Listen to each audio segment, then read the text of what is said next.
Welcome back. All right, so I haven't done a 32 team video in a little while. Here we are. 32 teams in a random order. Got Arizona at the beginning, Florida at the finish. And so we're going to go ahead and talk about 32 players who I think elicited a lot of discussion online about whether they're overrated or underrated. And 32 players who have, people have some serious opinions on these guys. Passionate about whether or not certain players are useless and terrible, while you'll have somebody in that same thread saying the guy's absolutely fantastic. He's awesome and a little bit underrated. So that being said, Arizona starts, Florida finishes. Spoiler alert for Florida, it's not Barkov. I know, because I feel like everybody online pretty much universally praises Barkov. So there's that. I'm aware of the NHL players and how they feel about it, but it does feel like everybody loves Barkov.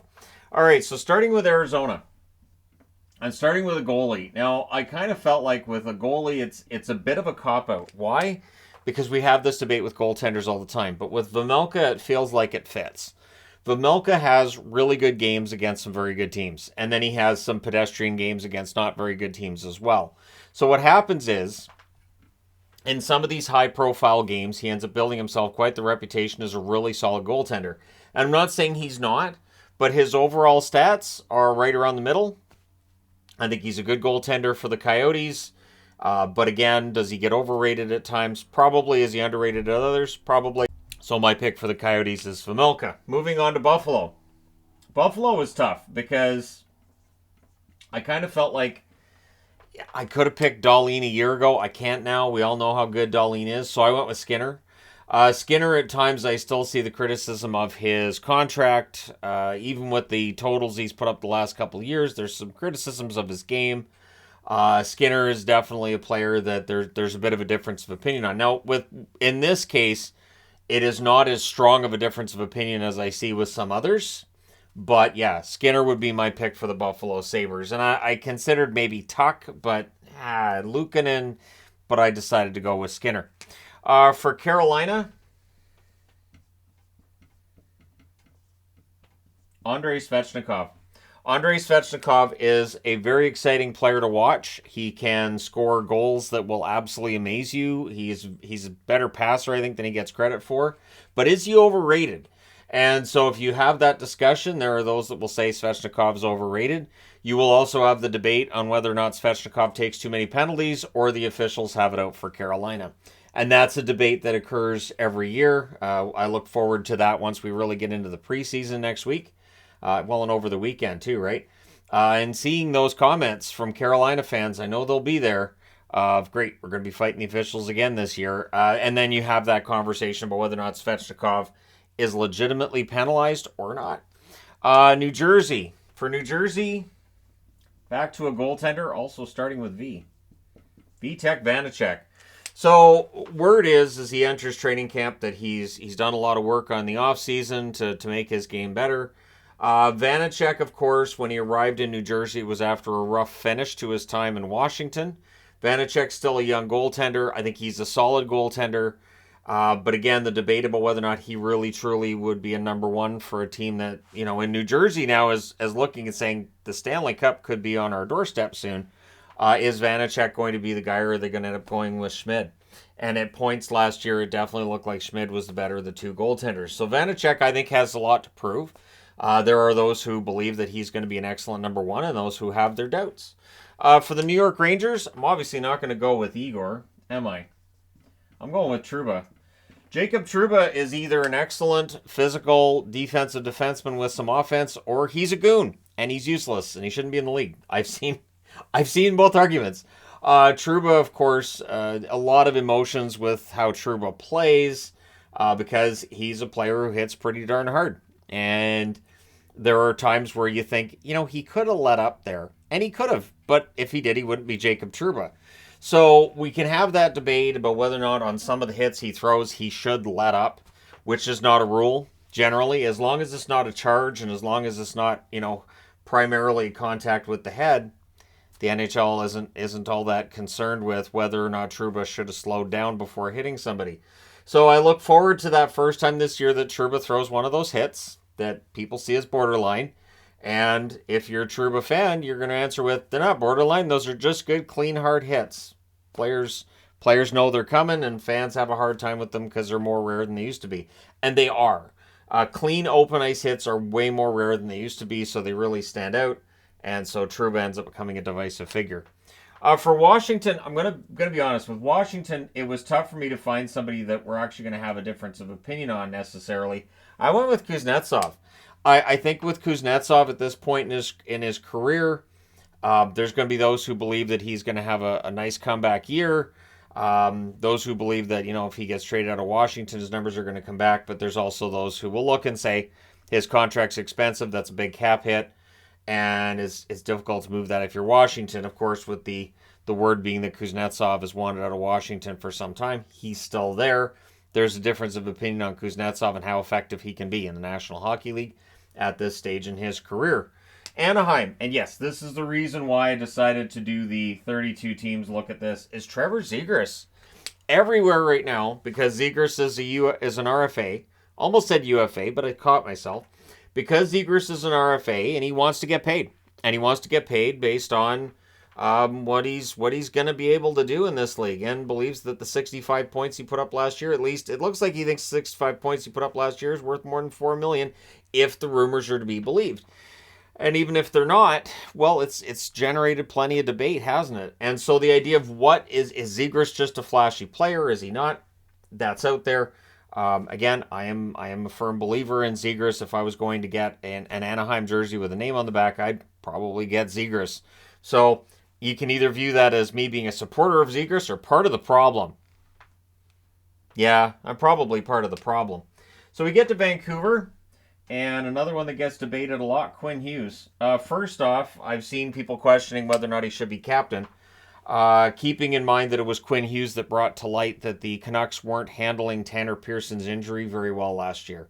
Quinn Hughes has been basically an outspoken member of the team, just overshadowed by the outspokenness of JT Miller. And if that's not an actual term, well, I made up another one. But Quinn Hughes is a supremely talented defenseman. I think Canuck fans overrate him at times. I think sometimes he's underrated by others. I think his defensive game has gotten better.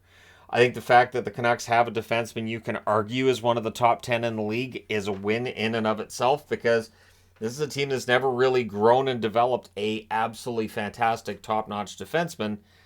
So, and no offense to Olin, no offense to Lidster, no offense to anybody who's played for Vancouver, but Hughes is on a whole other level. He's a lot of fun to watch, but again, opinions vary on his talent level and his ceiling. With Winnipeg, Mark Scheifele. And I think with Scheifele, I think some of it is an emotional response. The hit on Evans, I think, turned some people against him. Scheifele, of course, this perception he doesn't want to stay in Winnipeg, I think, has also turned some people against him. And, of course, the rumors of a divide in the Winnipeg locker room. Scheifele on the ice has been very good for a long time. And so I felt like for Winnipeg, he was the best pick.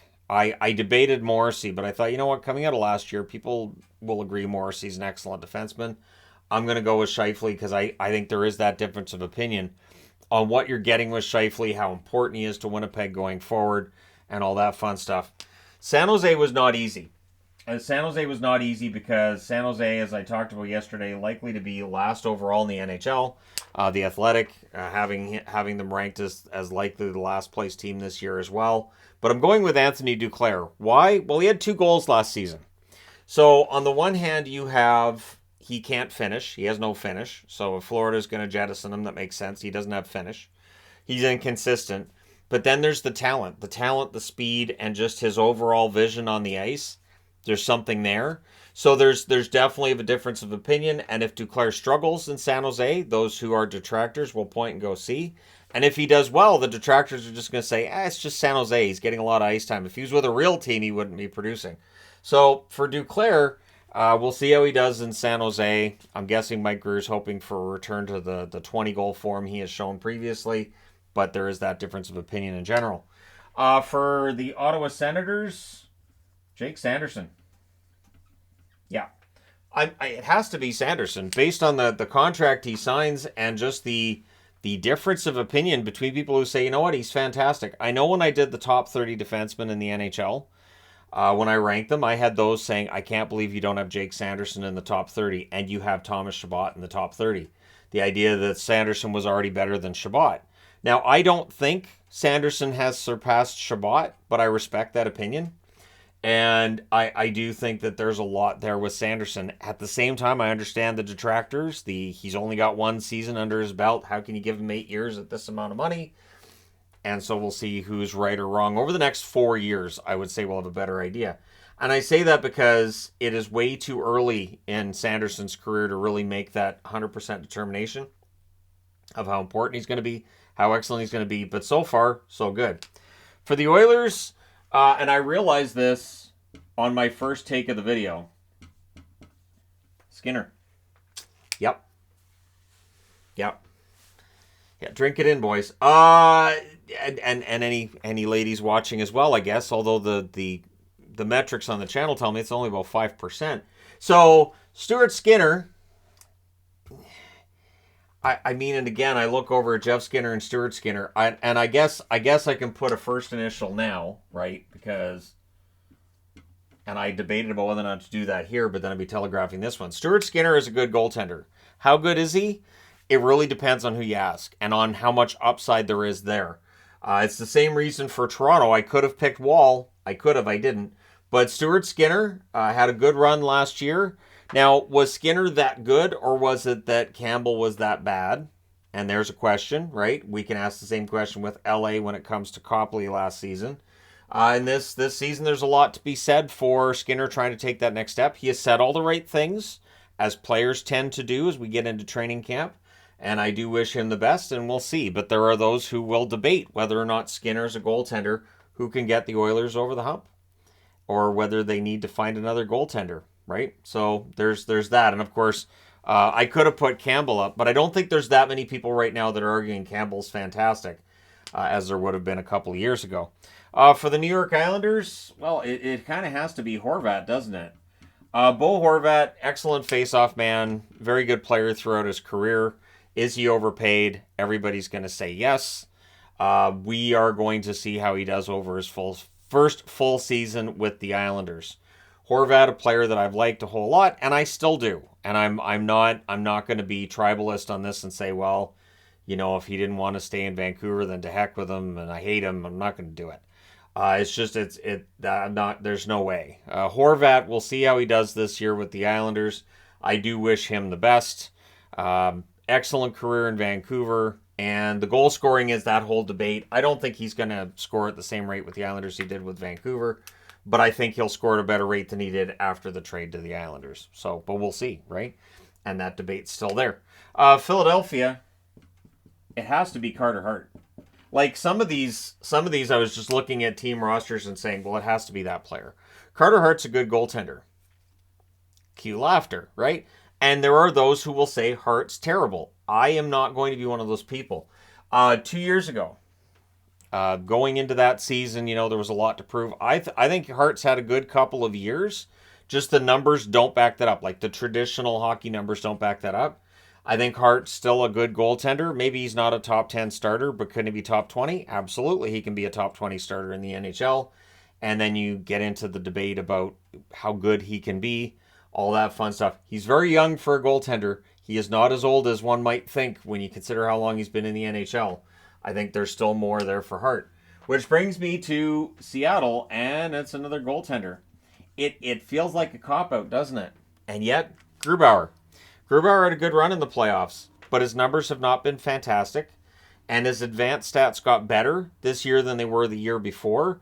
They're still not in that top 15 amongst goaltenders in the NHL or anything like that. But there are Seattle fans that will swear by Grubauer, that he's fantastic. And that his game is excellent. And it's a reflection of the defense in front of him. That when he faces shots, they are absolutely prime opportunities. So Grubauer is one, too, that you get that very big division in terms of views on his game. Which is interesting because we had that in Colorado, where he had excellent numbers, but, well, he's not really that good. He's just playing behind the Colorado defense, so that's why his numbers are good, anyways, it's always interesting. For Calgary, There were actually a few I could have picked with Calgary, but I'm going with Huberdeau. So you can be of the mind that the season he had in Florida with over 100 points the year before was really more indicative of the player he is, or you can be of the mind that in Calgary we're seeing more of what Huberdeau really is, and he's really not that good of a player. He was a player that when you see all these best player in the league lists, he has disappeared. He's on milk cartons. Like it is amazing how from one year to the next those lists can change. But I get it. This is one time where I look at the list change and I say, you know what? He was a completely different player in Calgary. So I do think he'll be better this coming season. But if you want to argue he was overrated the year before, I don't have any numbers from last year to tell you were necessarily wrong. For St. Louis. I went back and forth on this one. That's why it took me a moment. I had scratched out two other names. I'm going with Binnington. Now, again, goaltending to me feels like the easy one. And I wanted to put Robert Thomas's name up there. But do we really have more debates about Robert Thomas than we do about Binnington? Do we have more debates about Krug or Parayko? No. No, we don't. Binnington is, really, he is a goaltender that a lot of Blues fans will swear by, that he's a fantastic goaltender. Any drop in his numbers is more reflective of the defense. It's that Parayko, it's that Krug. It's these guys are just, this is awful, and that's why, there's all these backdoor goals, and it's not his fault. And then there are those who will say he's overly emotional, he's distracting, and he's overrated. So you're going to have major differences of opinion with Binnington. Anytime something happens with Binnington, I know that when I do the review that night, it's going to do really well. Because of that, you're going to have the people who love Binnington that come in to defend him, and you're going to have the people who hate Binnington want to come in and dunk on him. So it's this interesting separation. Montreal, not a goalie. Caulfield. Cole Caulfield. You can be of the mind that he's a 50-goal scorer because his 26 goals almost projects out to 50 over a full season. He only played 46 games last year. Or you can be of the mind he's highly overrated. Hasn't produced at a point per game. Not a great passer. Not very big. Tends to get injured a lot. You can have one opinion the other. You could kind of have a combination of both. Say great goal scorer gets injured a lot. That would probably be where I would have him right now. But at any rate, yeah, Caulfield, I think, is the one that would generate the most conversation. Honorable mention to Nick Suzuki, because I know from personal experience, when you start praising Suzuki, you will have those who come out and go, no. LA, Pierre-Luc Dubois. So if Dubois was still in Winnipeg, he would have been my pick for Winnipeg over Scheifele. Dubois either is a overly glorified second-line center, or he is going to be a first-line center, and he's got excellent skill. And so, again, you're going to have that difference of opinion. And honorable mention to Drew Doughty here, because Doughty, I think, has had a pretty good last year and a half of his career. I don't think he necessarily gets as much respect for it as he should. But I went with Dubois. And so this is a big year for Dubois. First off, he has signed a long-term deal with LA, so we should not see any controversy about whether or not he stays, like we saw in Columbus and then in Winnipeg. And, there's some pressure on him to produce. Maybe for the first time in his career, he's going to be looked at as, being a key producer for a team. In Winnipeg, you had a lot of producers, so if Dubois had a down year, it was okay. You've got Ehlers, you've got Connor, you've got Scheifele and Wheeler. And now in LA, it doesn't feel like there's as many that are going to be counted on. And again, a lot is expected from Dubois for a long time. For Boston, when I saw that Boston named Brad Marchand captain, I totally agreed with the decision, and I knew exactly what the opinion was going to be on that.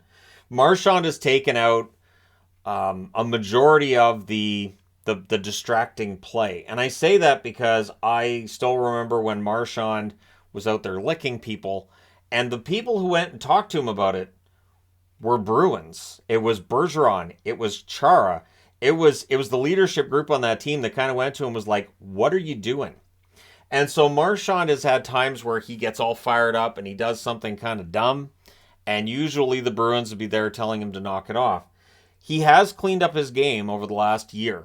He absolutely has. In the last couple of years, a lot of the negative aspects of his game have been ruled out. But still, to this day, if Boston's down in a game late, could he end up throwing a sucker punch? He could. Could he end up doing something just to agitate and irritate and end up getting a 10-minute misconduct? Yeah, he could.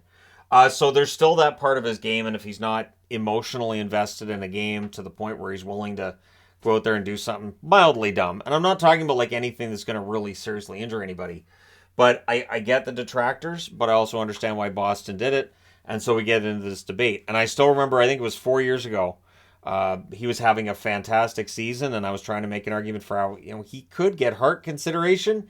What if he got Hart consideration? People didn't like that consideration at all. Minnesota. So, honestly, with Minnesota, I could pick a few defensemen. I'm going with Spurgeon.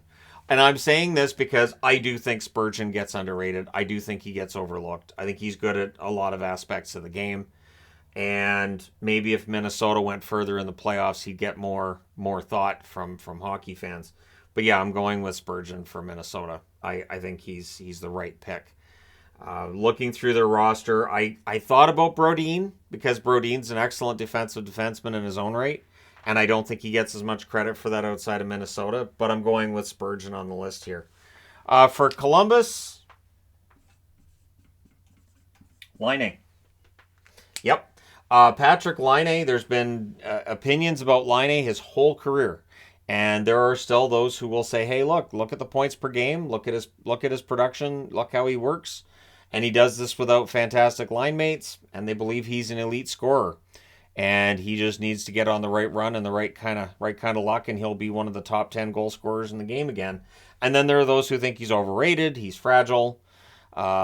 People will point to his ego. I would answer that with, if a player doesn't have an ego, they may not make it to the NHL. You have to have at least a little bit of an ego to be a pro hockey player and make it all the way to the National Hockey League. But yeah, Laine, a player who generates a lot of opinions, and not always positive ones, but there are still those who will vehemently deny that there's anything wrong with Laine's game, and he's a really, really good player, and if he can stay healthy this season, 45 goals, sure, 90 points, absolutely. And so, yeah, Columbus would be very happy with those totals, just saying.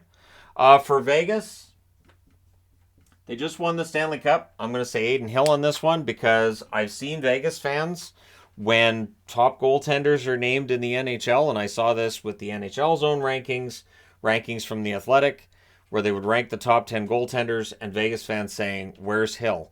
Hill belongs on the list. Hill just won the Stanley Cup. Why isn't he a top 10 goaltender in the NHL?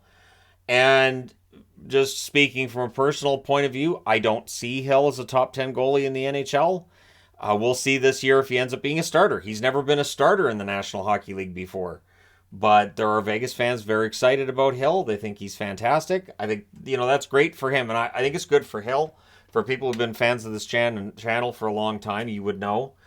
From his beginning in Arizona, I liked Hill. I thought he was a good goaltender. His numbers in the AHL, I didn't think represented how good he was. I'm glad to see he won a Stanley Cup. But there's a lot of hype, and I do wonder how he's going to respond to that hype. In Toronto, it has to be Marner. Now, people might have expected Matthews when I wrote the MA on the board, but to me it's Marner. Yes, there's debates with Matthews all the time, but I think Marner gets a lot of unfair criticism too. A lot of he's gutless, he's got nothing, he disappears and disappears at the wrong times, and he's just really productive, and I would be quite happy with any team I cheer for having Marner in their ranks. So, yeah, Marner, I think there's a lot of criticism out there. There are a lot of boosters for him as well. People who think he's one of the best passers in the game, and I think he is. And so, yeah, Marner, I think, is the guy for the Leafs. You could make this argument for a number of players, so you could argue it with Riley. Tavares, there's a lot of opinions on Tavares. Not as many positives as used to be. And Nylander, those who would say Nylander's overrated, underrated too. So I'm going with Marner as my pick from the bunch. Nashville. So Ryan O'Reilly had a down year from his perspective, at least I would think. Between his numbers in St. Louis and Toronto, it seems to me that he's in some form of decline. He's getting older. He's played a lot of games. He's sacrificed his body to get through and wins the Stanley Cup and a Conn Smythe in 2019.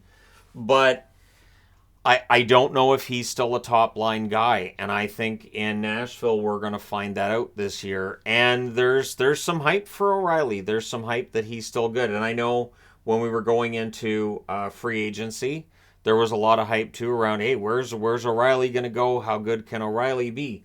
So I went with him. There were others I could have considered from Nashville, but I went with O'Reilly. You guys can let me know your thoughts. For Colorado, another goalie, Georgiev. Georgiev had 40 wins last year. Excellent season. And yet, there will still be detractors who say, nah, he's not that good. He's not that good. I think he is. I'm not saying he's a number one goalie in the National Hockey League, but I do think that in his first year in Colorado, he acquitted himself quite nicely. There's no problems with goaltending in Colorado. As long as Francouz is back early in the season, I honestly think they've got an underrated tandem in Georgiev and Francouz. Both are goaltenders that have quietly put together solid careers. But again, there's the detractors for Georgiev, and until he wins in the playoffs, those detractors likely will still be there. For Tampa Bay, Brandon Hagel, as we continue to talk about players who signed extensions this summer. Hagel, 30-goal scorer, had 25 goals the year before.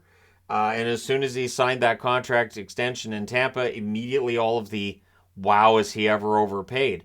Which, I mean, I understand that perspective, but having watched their games last year, and I try to watch as much of the hockey as I can, I think Hagel's underrated by fans, and I think he's properly paid by Tampa. But again, if you were of the mind that Hagel is dramatically overpaid, probably nothing I can say to change your mind on that. And so the debate rages on. For Pittsburgh, it's not Crosby. It's not. But it is one of the core four in Erik Karlsson. Karlsson, having played in San Jose last year, and with the defense being as bad as it is, and the team being awful, I think it negatively impacted their numbers. And I've seen plenty in the analytical community saying that the numbers you see for Karlsson were negatively impacted by his teammates. And that when he wasn't on the ice, the team was significantly worse than they were when he was on the ice. So you get into that debate, and I don't think there's a way out of that debate, because there are people who will say Karlsson's just offense, there's nothing else there. And now in Pittsburgh, he'll get a chance to show how much he can do with a team that's much better than what San Jose was last season. So yeah, I'm going with Karlsson for Pittsburgh. Getting to Chicago, there's only one name I can write on this board. We haven't started the preseason yet. And I'll still see, Bedard's not going to be that good, is he? He can't be. He's too small. He's too small. He's not going to be that great. He's not going to be as good as expected. We all remember the hype around Lafreniere. And the funny thing is, there was hype around Lafreniere. He was never said to be generational, which I've heard said about Bedard. And while he was seen as an excellent prospect in his own right, there were always the debates about where Lafreniere would fit into the lineup when he reached his peak in the NHL. There is no debate when it comes to Bedard, other than with fans online, there seems to be this debate about whether or not he's going to be the guy for Chicago. I think that there's like every chance he's the guy in Chicago. Of course, there's a chance he busts, but it's a very, very remote chance. Very remote. I still remember when McDavid came into the league and there being conversations about, well, he's not going to be as good as Crosby. And now here we are almost a decade later. And if I suggest that Crosby's had a better career than McDavid, you're going to get a lot of comments in the comment section telling me, no, he hasn't. Dallas wasn't easy, because I think everybody's pretty accurately looked at, but I went with Heiskanen. Heiskanen has his eyes set on the Norris this year. There was an article on the NHL site last month about how he wants to win the Norris, and good on him. And I think he can. That being said, I've certainly seen comments about how Heiskanen's overrated. He's not as good as people say he is. And defensively this, defensively that. But Heiskanen's an excellent two-way defenseman, and I think that Dallas is in good hands with him on the point and as their go-to guy on the blue line. So Heiskanen to me is the one that would generate the most debate. Ottinger close, I guess, second, kind of, sort of, but most people seem to understand that Ottinger's not the next coming of Patrick Roy at this point, and that he's a decent NHL goaltender at the very least. For Detroit, now we've had the debate about Larkin before, and what Larkin's role is going to be when Detroit becomes a contender. I still think he's going to be one of the better second line centers in the game when Detroit has this all figured out if they become a contender. And I say that knowing that there are some excellent second line centers in the National Hockey League. So I don't see that as an insult. But there are those who think that Larkin, in his own right, is that franchise guy that they can build around. And so, again, if that's in the Yzer plan, we'll see how successful that is. Definitely, I think Yzerman's done a good job of adding a lot of good young talent there. And Larkin with the captaincy, he's there for quite some time to come. But yeah, Larkin, you will have that debate on how good he is and how important he is or isn't and all of this fun stuff for the Detroit Red Wings, which brings us to Florida. Rounds things out. And I'm putting Aaron Ekblad. Ekblad either is a very good defenseman, and when he's out of the lineup for Florida, you notice a big difference, or he's overrated. The guy isn't very good, and at best might be the number 3 defenseman. I've seen both arguments. So Ekblad, to me, is a guy who generates a lot of discussion about whether he's not as good as otherwise expected and all this fun stuff. Of course, with Barkov, you might get some debate, but not as much. I think we all understand that Barkov's an excellent forward, and with Ekblad, I think the jury's out a little bit more. And honorable mention to Bobrovsky, but honestly, there's a lot of goalies on the board as it is.